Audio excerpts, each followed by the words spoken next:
Today we're talking about whether you can bring your lawsuit under a pseudonym or whether you have to disclose your name in order to bring a sexual assault lawsuit. I'm Natalie Gerry, the principal lawyer with Gerry Law. I help injured people get the compensation that they deserve for their injuries.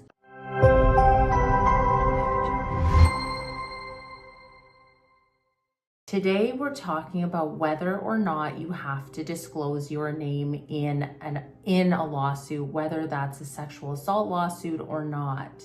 We're going to get into the test that the courts use to determine whether or not you can use a pseudonym like Jane Doe or your initials for the lawsuit. Let's get into that test. It is a three-part test that the courts use to determine if you can use a pseudonym.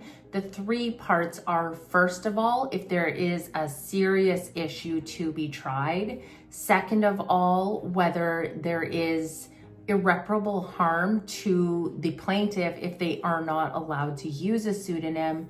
And thirdly, whether the balance of convenience favors using the pseudonym. Let's get into what each of those parts really means. Before we dive into that three-part test, the background to this using of pseudonyms, the background in Canada is that the judges in the Supreme Court of Canada have emphasized time and time again how important the concept of open courts is to Canada's democracy, meaning that there needs to be transparency in terms of names, and so the public can know what is going on in these lawsuits and what the judges are deciding based on. So that is the backdrop, meaning that there has to be a very important reason for using a pseudonym in a lawsuit because the courts do take it so seriously that there needs to be openness and transparency in the law. This three-part test is not specific to plaintiffs bringing claims of sexual violence. This test is used in any case when a person wants to be anonymous and use a pseudonym or their initials. The test has been applied in circumstances of medical negligence, where people want to be anonymous, and other circumstances not related to sexual violence. Moving into the first part of the test, this is whether there is an important issue to be tried. And in the case of a civil sexual assault case, the courts have established that yes, certainly there is an important issue to be tried, and this is pretty easily met. It is a fairly low threshold, and a civil claim related to sexual assault will usually pass this part of the test. This is not where the issue arises. It's in the second two steps, so steps 2 and 3. Let's move to the second step in the test. The second step requires that the plaintiff shows that there would be irreparable harm to them if they were not allowed to use a pseudonym. So what does this mean? It means that they have to have independent evidence from usually a psychologist or a psychiatrist stating that if the plaintiff is not allowed to use a pseudonym, then this would harm their mental health and cause them irreparable harm. That's one example of a way that this second step could be met if there was independent evidence showing that the plaintiff would be harmed by not using a pseudonym in the lawsuit. The Supreme Court of Canada has said that just because it's going to be hard for a plaintiff to bring the claim in their name, this is not enough. Even embarrassment, that's not enough. So there has to be irreparable harm. And this is still the case today. So we really need to make sure if the plaintiff wants to bring their case without using their name, there has to be evidence that it would cause irreparable harm to them. The takeaway from the second part of the test is that even if you as the plaintiff think that you will suffer harm because of using your name, that's not going to be enough. There does have to be independent evidence from a medical practitioner or something like that to show that there would be irreparable harm.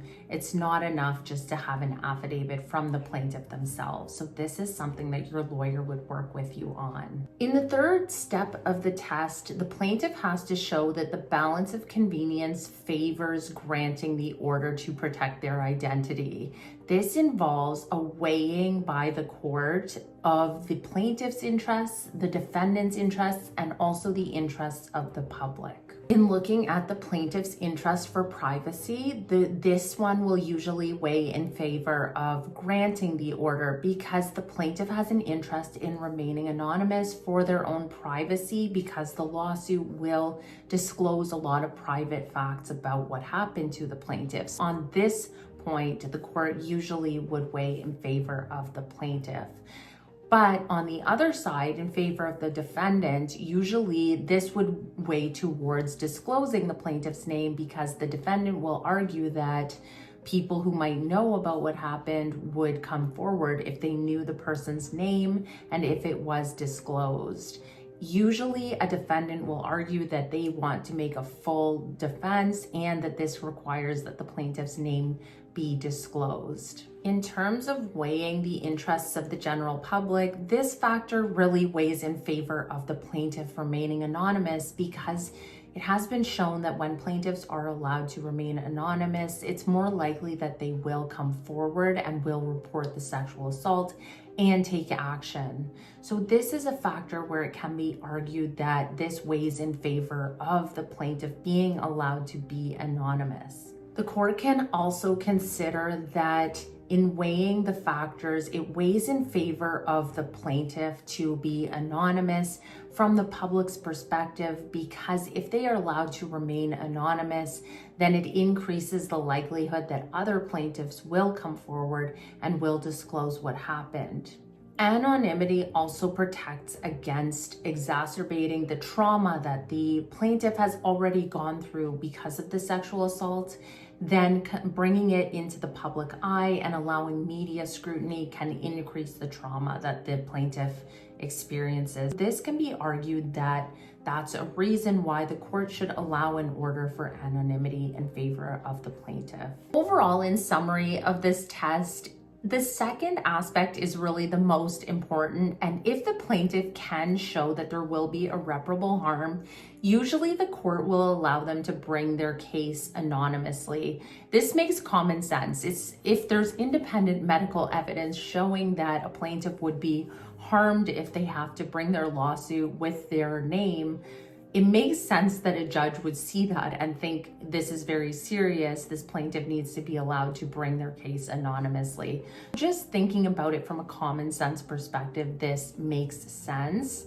The other aspect of this test and the issue of bringing the case with initials or anonymously, one thing that should be noted is in the case of sexualized cyberbullying and a child, the court has said this is presumed to cause harm and the child will be allowed to bring their lawsuit without using their name. So this is a notable exception where the courts have said, yes, the public's interest in knowing what's going on is actually in this case is going to be curtailed because a child's harm from cyber sexualized bullying is a huge issue that needs to be addressed, and it is important that the person is able to bring their claim without disclosing their name. Overall, if you want to bring a claim for civil sexual assault, then it is important that you talk with a lawyer and get advice about your specific circumstances. You might not be thinking of all the factors that could play in,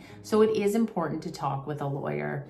I'm Natalie Gerry from Gerry Law, and please check out my other videos for more general legal information.